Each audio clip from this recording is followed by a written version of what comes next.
बिस्मिल्लाह रहमान रहीम। अस्सलामु आलैकुम, आदाब। আজকে আমরা কথা বলবো দুইটা বিষয় নিয়ে ছোট করে। একটা হচ্ছে যে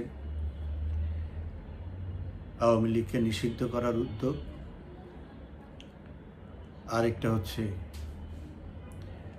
আওয়ামী লীগকে রিফাইন করার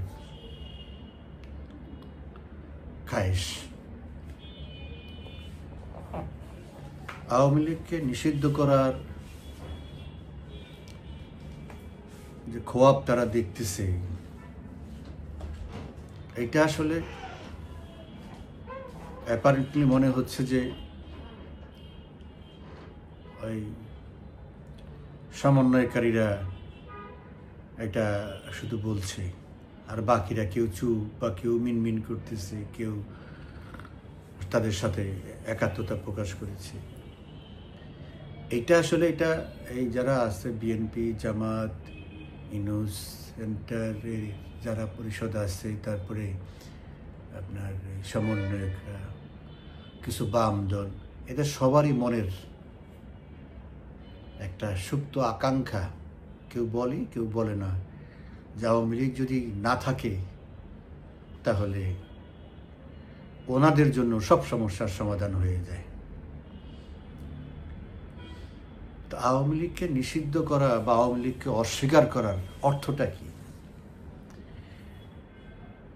অর্থটা হচ্ছে, যেমন আমি যদি আমার পিতাকে অস্বীকার করি, আমি যার গর্ভে ধারণ করেছি আমার মাকে যদি অস্বীকার করি, তাহলে আমার পরিচয়টা কি হয়? এটাকে কি বলে? এটা বাংলা শব্দও আছে, ইংরেজি শব্দও আছে। এটা তো আর মানুষের মধ্যে পড়ে না। মানুষের মধ্যে যার পরিচয় নাই, বাবা মার পরিচয় থাকে না, তার পরিচয়টা কি? তাকে বলে জারস। তো বাংলাদেশ তো একটা ঐতিহাসিক সংগ্রামের মধ্য দিয়ে জাতির পিতা বঙ্গবন্ধু শেখ মুজিবুর রহমানের নেতৃত্বে 23 বছরের সংগ্রাম, বঙ্গবন্ধু 14 বছরের জীবনের যৌবন পাকিস্তানের কারাগারে,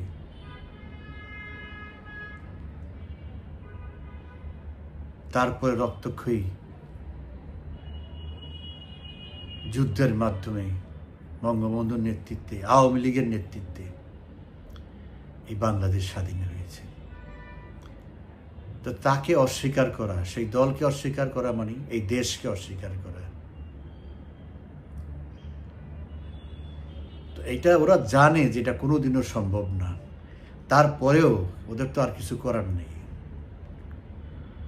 এইটা চেষ্টা তো থাকতেই পারে। এই বিদ্যা শিখছে ওরা কোত্থেকে? পাকিস্তান থেকে। যখন দেখছে যে ইমরান খানকে আর কোনোভাবেই দমানো যাচ্ছে না, তখন তার দল প্রথমে তার মার্কাকে, মানে নির্বাচনী প্রতীক, তারপর তার দলকে ব্যান করা হয়েছে, তারপরেও তাকে হারাতে পারেনি।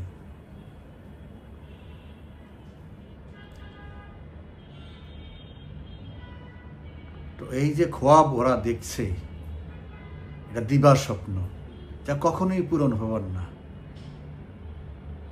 এবং ওরা জানে যে ওদের ক্ষমতার ভিত নড়ে গেছে, এবং আলটিমেটামও দেওয়া হয়েছে, ওদেরকে জানিয়ে দেওয়া হয়েছে যে কখন ওদেরকে যেতে হবে, কত সময়ের মধ্যে, মৃত্যুর আগে বা পতনের আগে এইসব আস্ফালন করে যতক্ষণ টিকে থাকা যায় সেই অপচেষ্টাই, ব্যর্থ চেষ্টাই তারা করছে। আবার শুরু হয়েছে আওয়ামী লীগকে, আওয়ামী লীগের নেতৃত্বকে রিফাইন করতে হবে। এটা আওয়ামী লীগ নেই, এটা যে কোনো সুস্থ জ্ঞান সম্পন্ন মানুষই প্রতিদিনই তাকে রিফাইন করে। প্রতিদিন সকাল থেকে প্রথম শুরুটাই হয় তার রিফাইন করে, যে আমি এই ভুলগুলি যেন না করি, গতকাল যে ভুলগুলি করেছি, গতকাল যেই সমস্যাগুলো হয়েছে সেগুলি যেন আমার এই ভুলের জন্য না হয়, এবং আমি আরও পরিশুদ্ধ হয়ে আরও ভালোভাবে ভালো পরিকল্পনা করে আমার সামনের দিন পার করব। এটা প্রতিটি শুভবুদ্ধি সম্পন্ন মানুষ এই চিন্তাটা করে, এবং দল হিসাবে, প্রতিষ্ঠান হিসাবে আওয়ামী লীগও সেইভাবেই চিন্তা করে। আওয়ামী লীগের নেতৃত্বে যারা আছে তারা ঠিক সেইভাবেই চিন্তা করে। প্রতি সময়ই তারা নিজেদেরকে রিফাইন করতেছে, যে ত্রুটিগুলো হয় সেখান থেকে শিখে, সেখান থেকে নতুন করে আবার নতুন করে পরিকল্পনা, নতুন করে চলতে শেখা, যাতে কোনো পুনরাবৃত্তি না হয় অতীতের ভুলগুলো। এটাই খুব স্বাভাবিক। কিন্তু ওদের ইচ্ছা তো সেটা না। ওদের ইচ্ছা হলো একটা নির্দিষ্ট টার্গেট আছে। ওদের ইচ্ছা হলো ফার্স্ট অ্যান্ড ফরমোস্ট টার্গেট হলো শেখ হাসিনা, তাকে মাইনাস করতে হবে। কারণ তাকে মাইনাস করলে তো আর আওয়ামী লীগ থাকলো না। কারণ বঙ্গবন্ধুকে ৭৫ হত্যা করার পরে আওয়ামী লীগের 5টা টুকরা হয়েছে। 5টা টুকরা আওয়ামী লীগ হয়েছে। মালিক উকিল একটা, গাজী গোলাম মোস্তফা একটা, মিজান চৌধুরীর একটা, মহিউদ্দিন সাহেবের একটা, এরকম 5টা, আরেকটা যেন কারো মনে করতেছে না। 5টা আওয়ামী লীগ হয়েছে। তাতেই তো খুশি জেনারেল জিয়া, সফলভাবে করেছে। তারপরে প্রয়োজন হয়েছে বঙ্গবন্ধুর উত্তরাধিকারের, বঙ্গবন্ধুর রক্তের। এই 81 সালের 17 মে যখন আসছে আমাদের বাঙালির প্রিয় নেত্রী শেখ হাসিনা, তারপর থেকে উনি সবাইকে এক করে ঐক্যবদ্ধ আওয়ামী লীগ, তারপরে আওয়ামী লীগ আবার ঘুরে দাঁড়িয়েছে। ওদের তো সেটা মনে আছে, যারা আওয়ামী লীগকে শেষ করে প্রায় দিয়েছিল। তারপর আওয়ামী লীগ কেন ঘুরিয়ে দাঁড়িয়েছে? শেখ হাসিনা ঘুরিয়ে দাঁড়িয়েছে। তো শেখ হাসিনাকে মাইনাস করতে পারলে, অলিক চিন্তায় যেটি, তাকে মাইনাস করতে পারলে তাহলে তো আওয়ামী লীগের নেতারার অভাব থাকবে না। 10টা আওয়ামী লীগ হবে, শেষ হয়ে গেল। পথের কাটা চিরতরে শেষ হয়ে গেল, দেশি বিদেশি সবার জন্য। তো শেখ হাসিনাকে কিভাবে মাইনাস করবে? শেখ হাসিনা বাংলাদেশে আসছে বঙ্গবন্ধুর মেয়ে হিসাবে। গত 44 বছরে শেখ হাসিনা, বঙ্গবন্ধু যেমন আমাদের আত্মা, শেখ হাসিনা হয়ে গেছে গত 44 বছরে তার ত্যাগ, তিতিক্ষার, অক্লান্ত পরিশ্রমের মধ্য দিয়ে এই দেশটাকে ভালোবেসে যেই পর্যায়ে নিয়ে গেছে, কোটি কোটি মানুষের হৃদয়ের স্পন্দন হয়ে গেছে। বঙ্গবন্ধুর আত্মা নিয়ে আমরা আমাদের আত্মা তৈরি করেছি, আর শেখ হাসিনা হয়ে গেছে আমাদের হৃদয়ের স্পন্দন। তো শেখ হাসিনাকে মাইনাস করলে কোটি কোটি মানুষের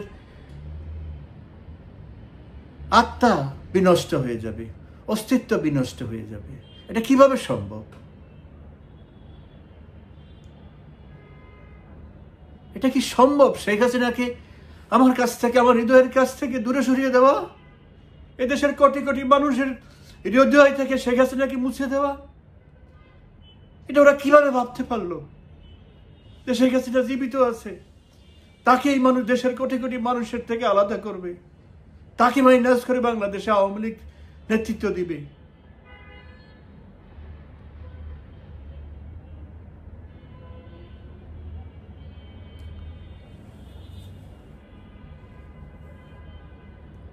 বঙ্গবন্ধু 2 সন্তান, আমাদের 2 চোখের 2 নয়ন, 2টা চোখ। এক চোখ শেখ হাসিনা, এক চোখ শেখ রেহানা। এটা এই দেশের কোটি কোটি মানুষের হৃদয়ের কথা। এটাই বাস্তবতা। এটা যারা যারা উপলব্ধি করতে না পারে, এই বাস্তবতাকে যারা গ্রহণ করতে না পারে, এটা তাদের ব্যর্থতা।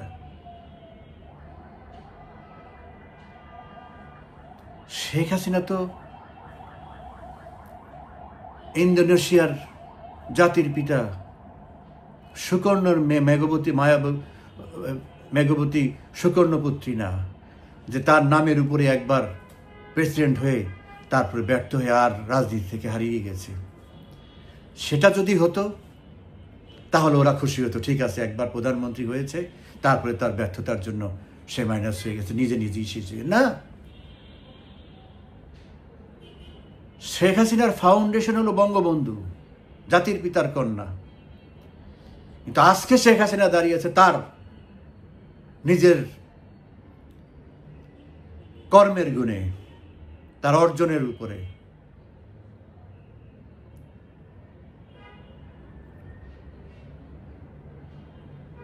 সে যে এই দেশের জন্য যা করেছে সারা বিশ্ব জানে, এদেশের মানুষ জানে, প্রতিটা মানুষ জানে। গ্রামে গঞ্জে যখন লাইট অন করে কুড়ের ঘরের মধ্যে, তখন শেখ হাসিনার কথা মনে পড়ে। যখন লুঙ্গি কোমর পর্যন্ত উঠিয়ে হাঁটতে হতো যে রাস্তা দিয়ে, সেই রাস্তায় এখন মোটরসাইকেল চলে, গাড়ি চলে, রাস্তা বাড়ির পাশে বিশাল বিশাল রাস্তা, তখন শেখ হাসিনার কথা মনে পড়ে।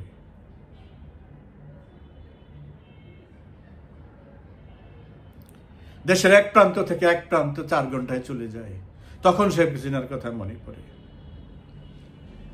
এই শেখ হাসিনাকে তো গায়ের জোরে ষড়যন্ত্র করে না সরালে বা হত্যা না করলে এই আওয়ামী লীগকে, তার দলকে পরাজিত করা যাবে না। জওহরলাল নেহরুর মেয়ে ইন্দিরা গান্ধী, সেও সফল হয়েছে, সেও ভারতকে স্কাই লেভেলে নিয়ে গেছে, এই জন্যই তাকে হত্যা করা হয়েছে।